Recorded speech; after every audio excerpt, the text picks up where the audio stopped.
اهلا بيكم معانا مشاهدينا مره تانية، وصباح الخير والنور واحلى كلام لاحلى مشاهدينا. ومعانا في الاستوديو مشرفنا دكتور امير يوحنا، استشاري العلاج النفسي والادمان. يا دكتور صباح الفل. صباح الفل استاذه منال، وصباح الفل على كل الساده المشاهدين. شفتوا الضحكه الجميله بقى دي؟ نبتدي بيها اللقاء ان شاء الله كده، وتبقى سنه كلها خير وضحك وانبساط وفرح يا رب. ربنا كل سنه وحضرتك طيب يا دكتور. وحضرتك طيب وبخير وعينيك الحلوه بمناسبه الكلمه الحلوه. فطبعا دي مشكله على فكره ان الانسان يشوف الحلو في كل حاجه، دي مشكله. انما هنتكلم خلال اللقاء. خلينا نقول حاجه يا دكتور، فعلا احنا كل بني ادم على حده، ومش هنقول الاسره ورب الاسره والزوج والزوجه والاولاد، لا، كل بني ادم لوحده كده على حده فعلا. يعني بيكون ليه ذكريات خاصه بيه، سنه فاتت ان شاء الله وسنه جايه باذن الله. فالذكريات دي بتبقى احيانا طبعا بالتاكيد السنه كان فيها مشاكل مطبات، يعني ده طبيعي، احنا في حياه وفي دنيا.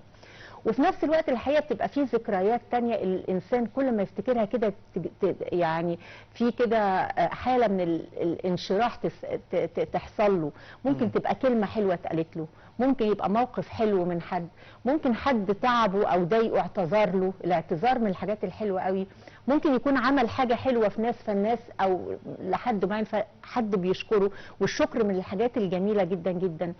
ليه في بعض الناس بتعتبر يعني تحاول ان هي ما تبصش للجانب الحلو ده في السنه مثلا اللي فاتت على سبيل المثال، وتبقى تركيزها كله على حاجات سلبيه حصلت لها، او لو حتى حد عمل فيها حاجه حلوه للاسف هم كمان يعني ممكن يفهموا الامور حتى فهم هم مش عايزين يفهموا الحلو، عايزين طول الوقت لا ده كان قصده كذا، لا دي كانت ما تقصدش، يعني رايحين للوحش، مش رايحين دايما للفكر الحلو الايجابي والنيه الكويسه او الطيبه.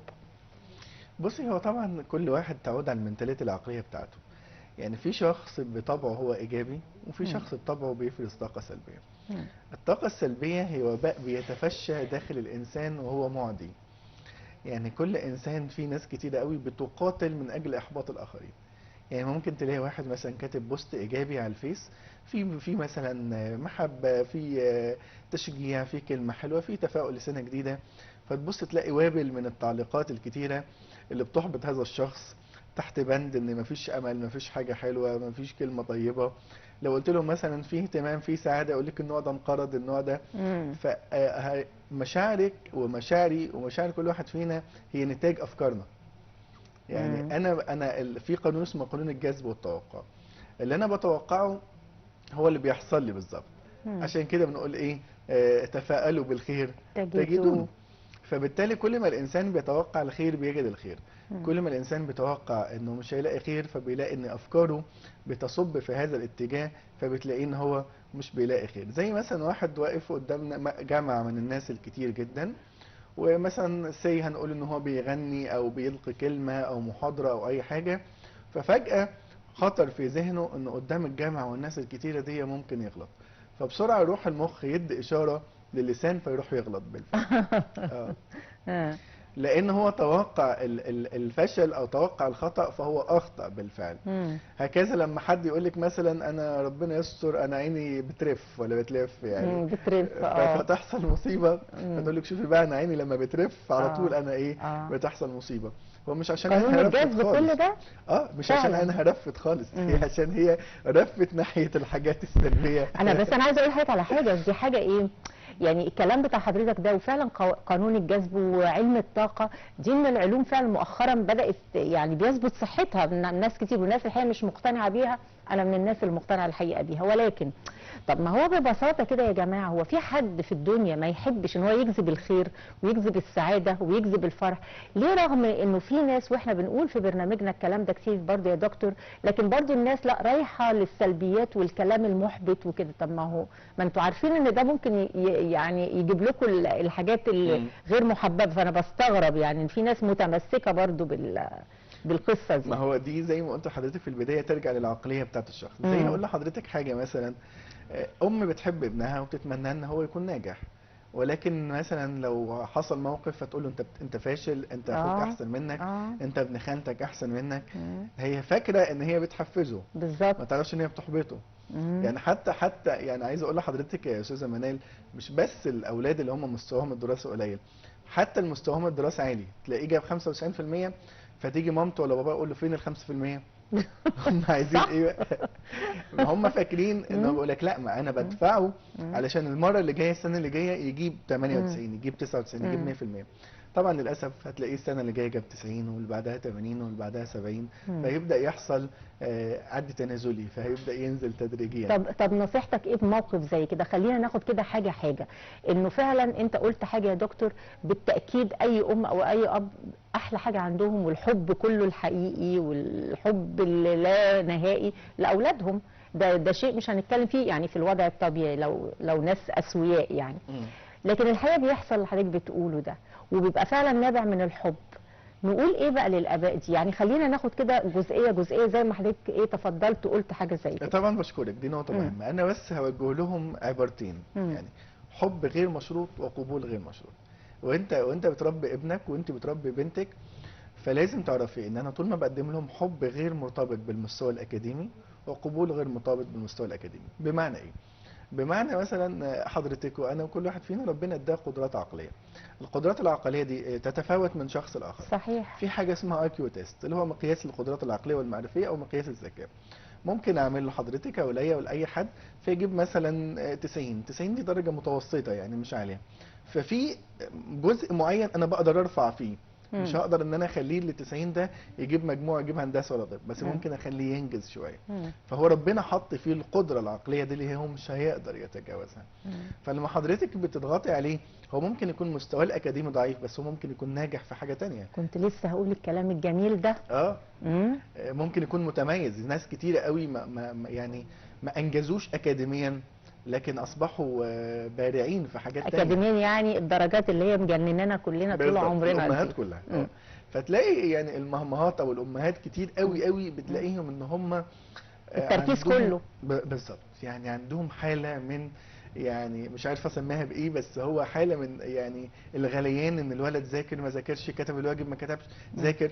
فكل الكلام ده بيؤدي حتى في التربيه العصبيه عناد. ده حتى لو تميز او حتى لو هو ده يعني تفوق شويه عن مكان، بس هو مع كده انت اثرت على شخصيته وتوازنه النفسي.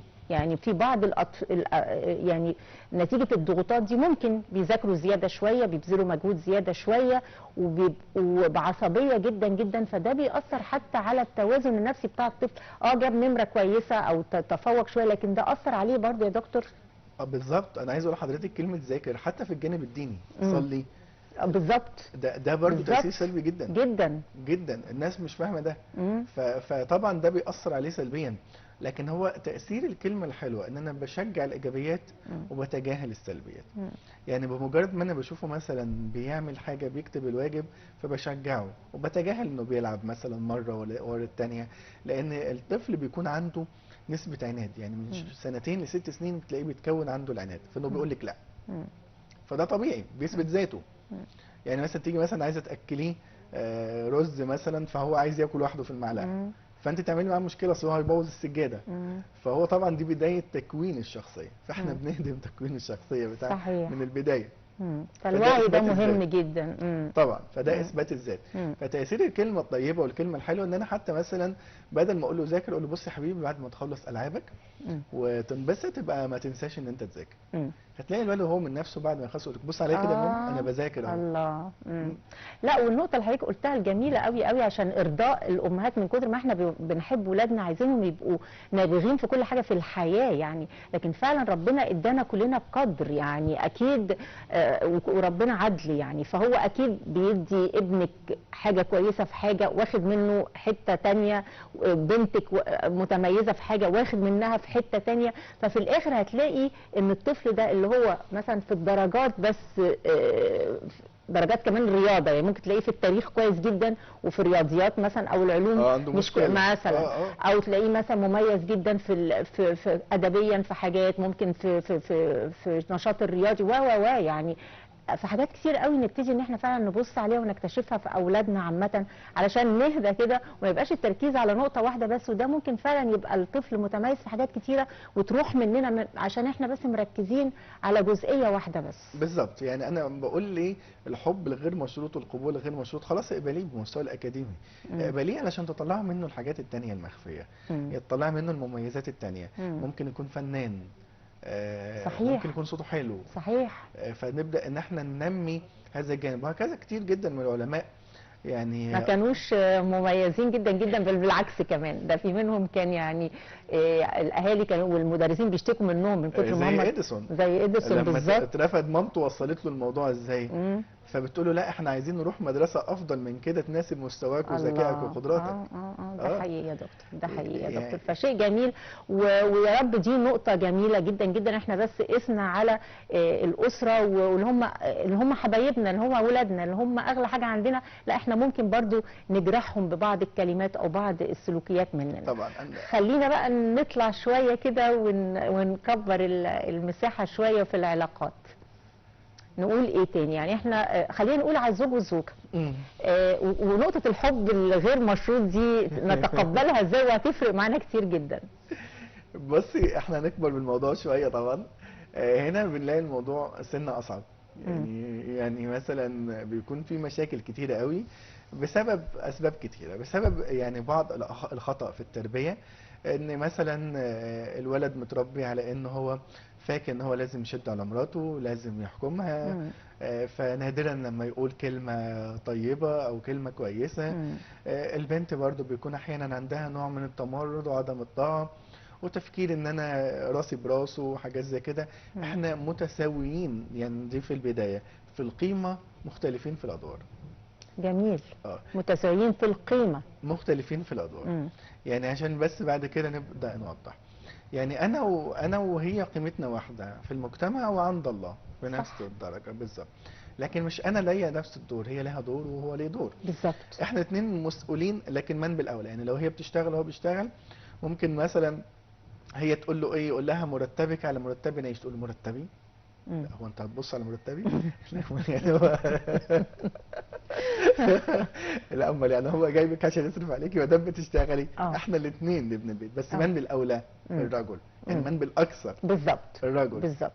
طب المشاركه، احنا الاثنين بنشارك، لكن مش هتيجي تقول له لا بقى انت عليك فم الهدوم المره دي والحاجات دي. من بالاولى الست. أيوة. لكن لا تقلل من رجوله الرجل ان هو يقوم ويشارك مراته في الاعمال المنزليه، بل ده شيء من الحب. كل ده نوع من الحب. ايوه. لان احنا بنقول الحب والكلمه الطيبه هو نتاج افعال واعمال ومواقف وكلمات. صحيح.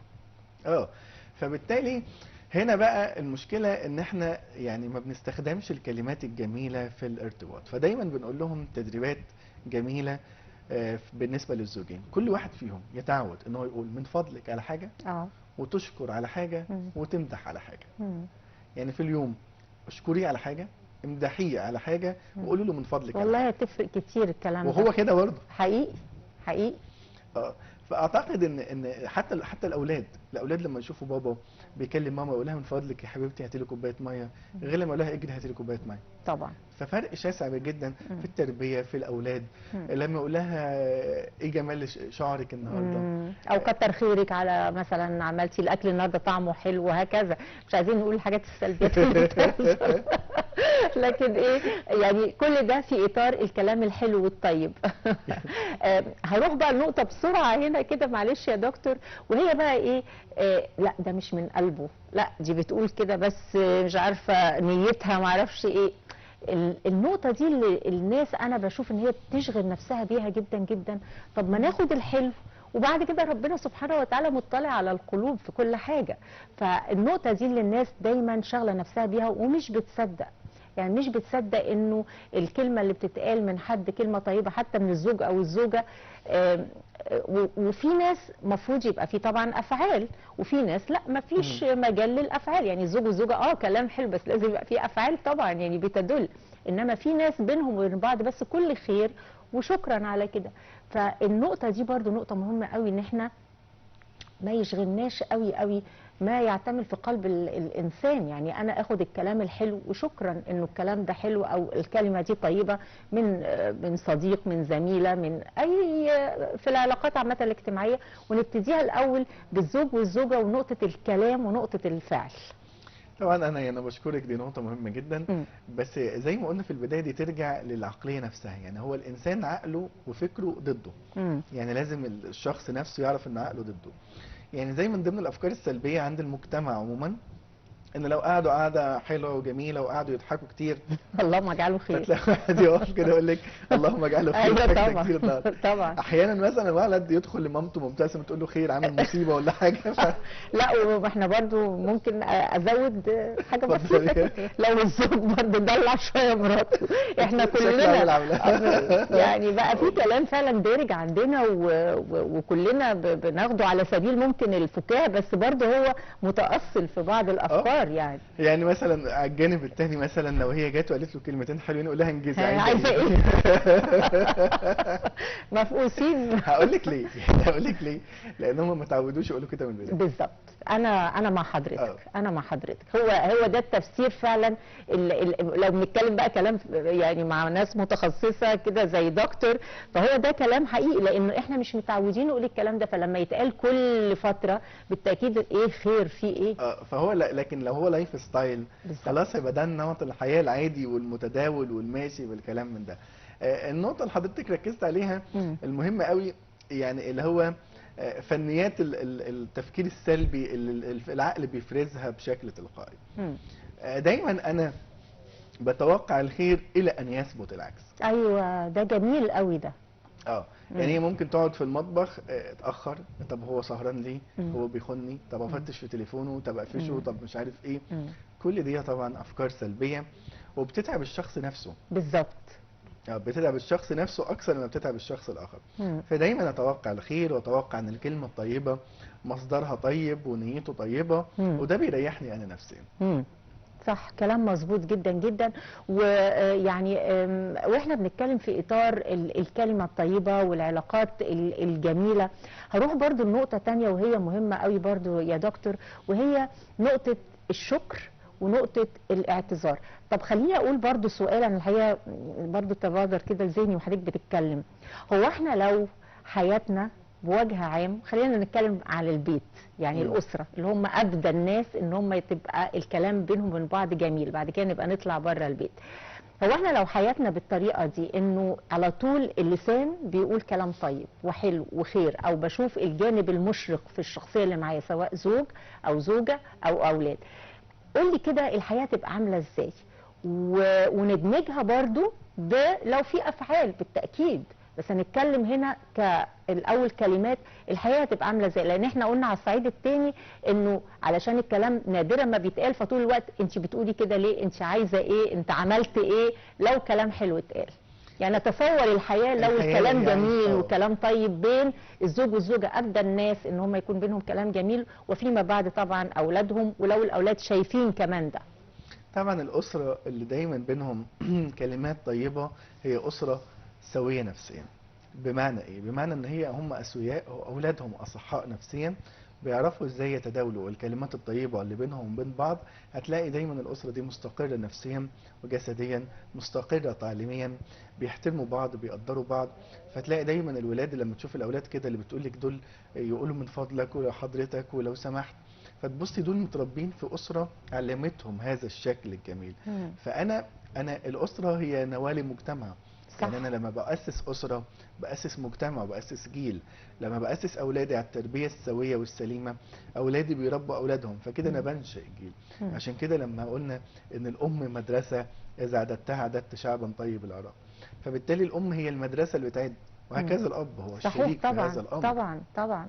فما دام هما الاثنين عايشين بهذا المستوى الاخلاقي العالي، لا ننتظر الا اسره متميزه، وهتلاقيهم ان هم ليهم تاثير في المجتمع. يعني حتى لو طلعوا اولاد مستواهم العالي اكاديميا، وطلعوا مثلا اطباء ولا مهندسين، مش بس يبقى المستوى الاكاديمي، هتبص تلاقي الشخص ده نفسه هو صوره جميله الناس كلها تقتدي بيه. القدوه، يعني احنا احيانا كتير قوي بنحتاج للقدوه اكثر من الكلمات. فاحنا بنقتدي ببابا وماما طول ما هم يعني بيعملوا قدامنا. يعني لو شفتي مثلا والدي بيصلي بعمل زيه بصلي. مظبوط. لو احسن بكتير ما اقول له لا لازم تصلي، انت هتروح النار، انت ربنا هي. ففعلا انه القدوه في كل حاجه على فكره، حتى طبعا في تون الصوت، في الاختلاف بيني وبين الام والاب، كل حاجه احنا قدوه ليهم في كل حاجه من غير ما بنأمرهم. هم بيشوفوا زي السفنجه كده يعني بينفذوا بعد طبعا كده طبعا. ببساطه يعني. الطفل هو جهاز حساس للسمع والمحاكاة. يعني هو بيسمع، هو بيراقب، هو بيشوف. يعني لو شفت طفل صغير عنده 5 سنين باباه دخل مثلا مسجد او كنيسة سجد، هتلاقي ابنه سجد زيه. صحيح.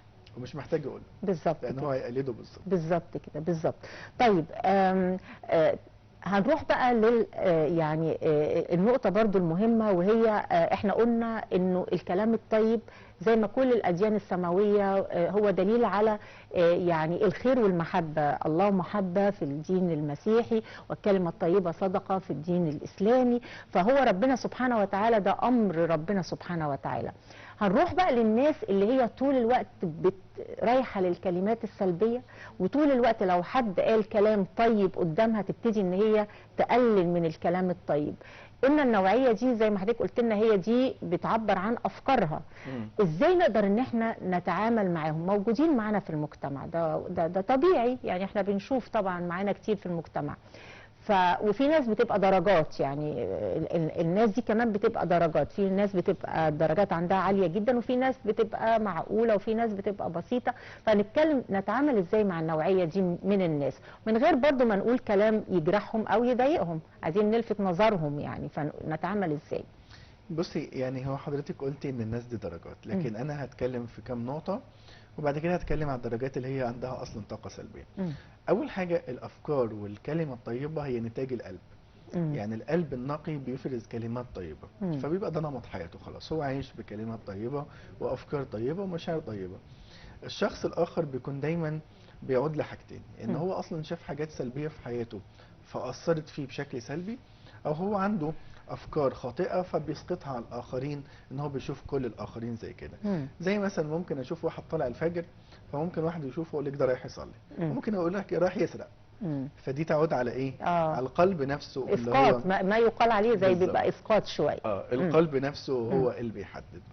احيانا تاثير الكلمه الطيبه، ان الكلمه الطيبه هي دواء شافي يشفي القلوب.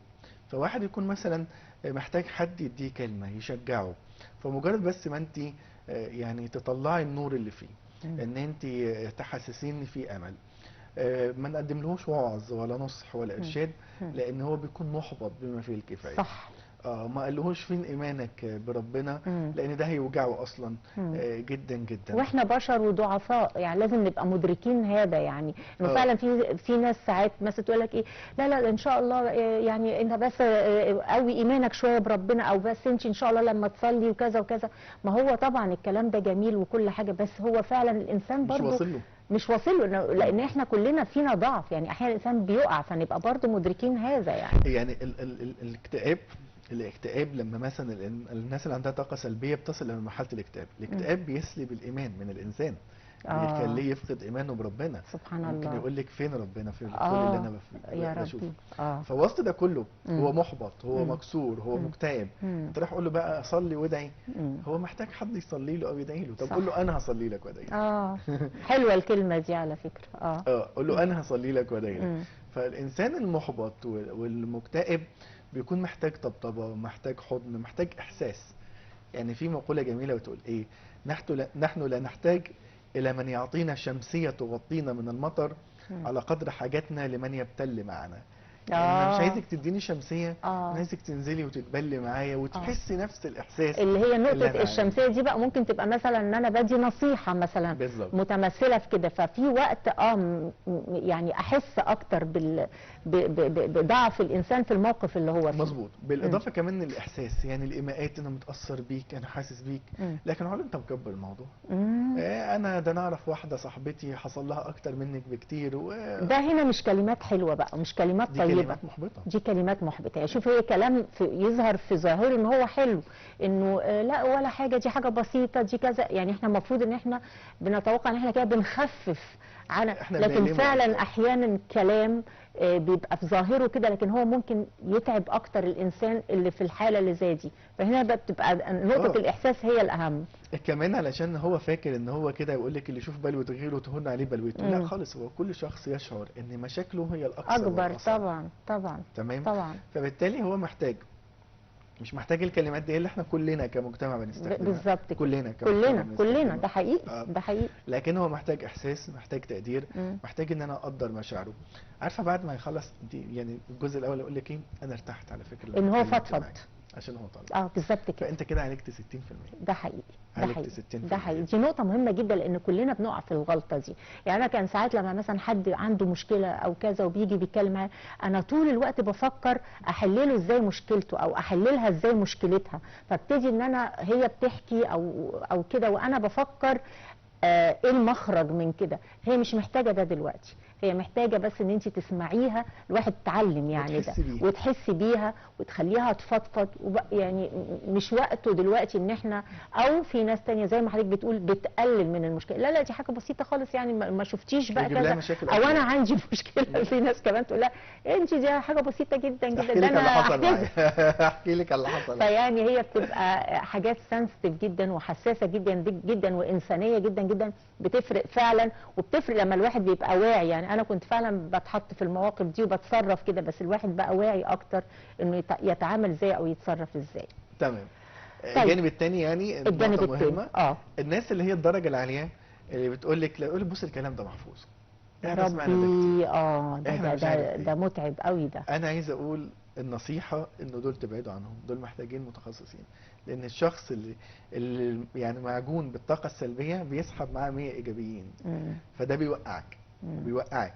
ده محتاج متخصص، عايز تساعده وديه لحد متخصص، لان ده هيتعبك جدا. يعني ساعات المفروض يبقى القرار جازم ان انا ابعد عن ناس معينه. يقول لك انا اعمل لهم ايه؟ لا، ابعد لنفسك. يعني نفسك غاليه عليك.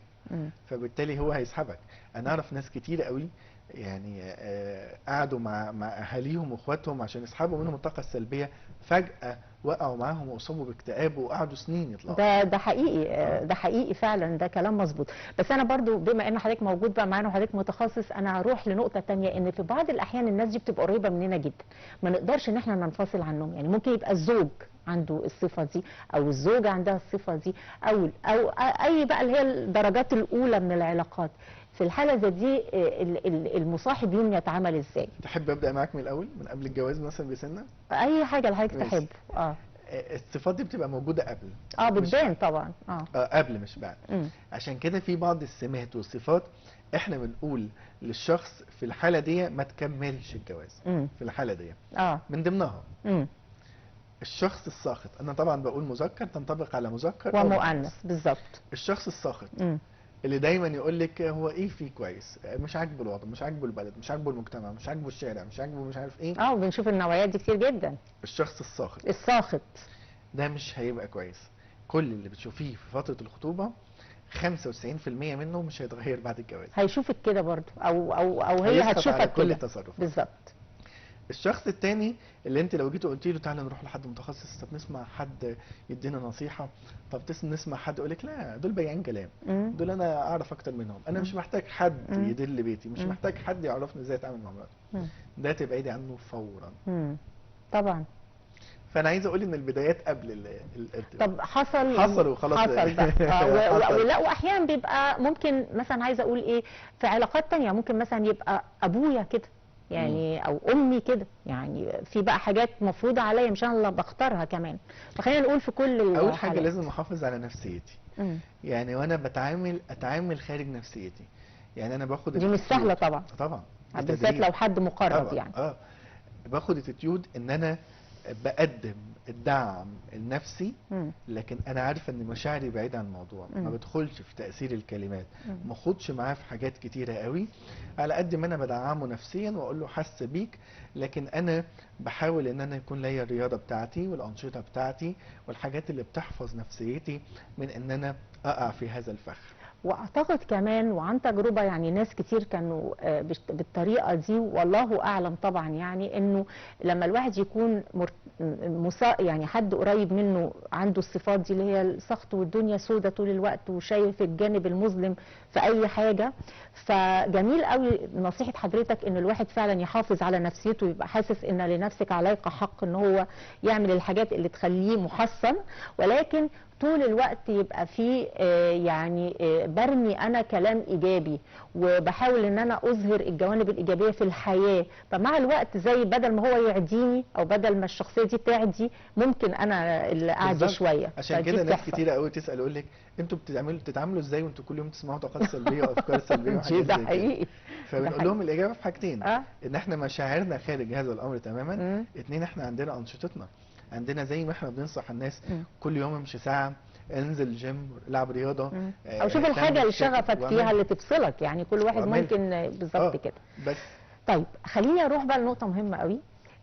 طبيعة الحياة طبعا انه بالتأكيد فيها سلبيات، بالتأكيد فيها مشاكل، بالتأكيد الناس اللي قدامي فيهم حاجات مش عجباني. احيانا بتبقى في مشاكل ومواقف سلبية بيني وبين الناس، سواء برضو انا ست او راجل.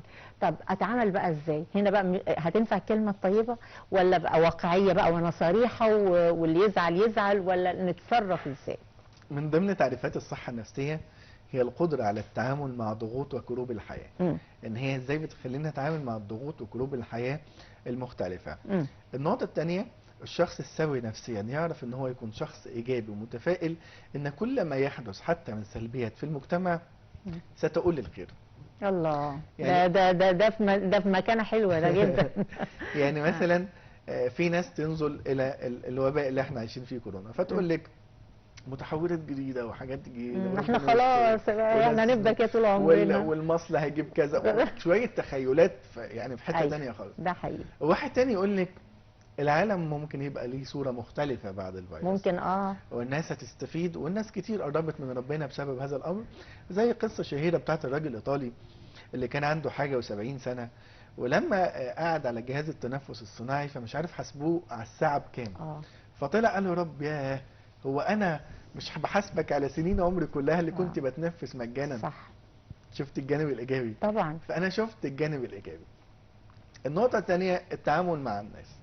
التعامل مع الناس، الانسان السوي نفسيا احنا عندنا حاجه اسمها النضج العاطفي. يعني النضج هو ايه؟ النضج هو اكتمال نمو الوظائف الجسمانيه والنفسيه والعقليه والانفعاليه. احنا كلنا ناضجين جسمانيا، لكن هل ناضجين نفسيا؟ هل ناضجين عاطفيا؟ هل ناضجين انفعاليا؟ انفعال حسب الموقف. النضج العاطفي هو ان انا احتوي واصبر واتفهم واعذر، ده تعريف النضج العاطفي. الله جميل. على فكره ده الدين، اعطي بالظبط. لاخيك 70 عذرا، يعني عليه افضل الصلاه والسلام. طبعا. ده الدين الكلام ده. فده النضج العاطفي، ان انا لازم اعرف ان الشخص انا وحضرتك وكل واحد فينا تحت الضعف، بيضعف. أيوة. وفي فرق بين الانسان السيء والانسان الضعيف. الانسان الضعيف هو اللي بيغلط، ما احنا كلنا بنغلط طبيعي، كلنا بشر. فانا بحتوي هذا الاخر، ده قمه. فساعتها انا مش هتعب نفسيا لان انا بلتمس العذر لكل شخص. احنا تقريبا وقتنا خلص دكتور امير، ومن ضمن الكلام الجميل دكتور امير احنا بنتكلم عن الكلمه الطيبه والعلاقات الجميله والالفاظ الحلوه اللي بتتقال والنيات الحلوه اللي نبتدي بيها سنتنا ان شاء الله على خير يا رب. لكن دكتور كمان امير خلال الكلام اتكلم عن ان احنا نقدم للاخرين الاعذار، وده في كل الاديان السماويه. في نوع كمان اسمه التغافل يا دكتور، ان انا مش لازم اركز قوي واحلل قوي اي افعال سيئه من الناس، ان انا بتغافلها. ده برضو تعتبر يعني نوع من انواع مهمه جدا جدا، يعني لان ده بيتعب نفسه الحقيقه. وساعات الانسان يعلو عن الصغائر الناس، ده بيبقى شيء جميل جدا جدا ومريح ودينيا مقبول من الله سبحانه وتعالى وامر من ربنا سبحانه وتعالى. هو ده من ضمنهم الشخصيه المدققه. يعني تلاقي مثلا زوج مدقق لكل شيء، الست ده مفتوح ليه، الست ده مش عارف ايه، فده بيتعب كل اللي حواليه. بالظبط. دكتور امير يوحنا، استشاري العلاج النفسي والادمان، انت يعني نورتنا واسعدتنا، والحاجه الوحيده اللي نتمنى نكون مدمنين عليها هي الكلمه الحلوه والكلمه الطيبه والعلاقات الجميله اللي بيننا، ونبتدي بيها سنه جديده ان شاء الله. اخر كلمه برضو حابه حضرتك تختم بيها. سنة جديدة، يعني أعتقد أجمل حاجة نبتدي بيها السنة الجديدة هي كلمات التشجيع. كلمات التشجيع هي البلسم الشافي. في حاجات بتدعم كل مراحل العمر. الحب والتشجيع بيدعم الطفوله، بيدعم المراهقه، بيدعم الشباب، بيدعم الشيخوخه. صحيح. فاحنا محتاجين حب وتشجيع طوال الفترات دي، فكل واحد فينا يطلع يشجع كل الناس اللي حواليه. يعني البواب اللي في العماره يقول له صباح الخير، الله ينور على صحيح. ايه الحيويه صحيح. والنشاط دي. الله الله. الست اللي بتبيع مناديل في المترو يقول لها ربنا يديك الصحه. الراجل اللي بيبيع حاجات، فشجع ودعم كل الناس، هتبص تلاقي ده زاد، وده بيفرز ماده اسمها السيروتونين، هرمون السعاده. بالظبط كده. ربنا يرزقنا جميعا. بشكر حضرتك جدا يا دكتور. مشاهدينا، خلصت حلقتنا متواليه ان شاء الله، حلقات حلوه قبل نهايه السنه، وكلها خير وتفاؤل وبركه للجميع ان شاء الله. الى اللقاء.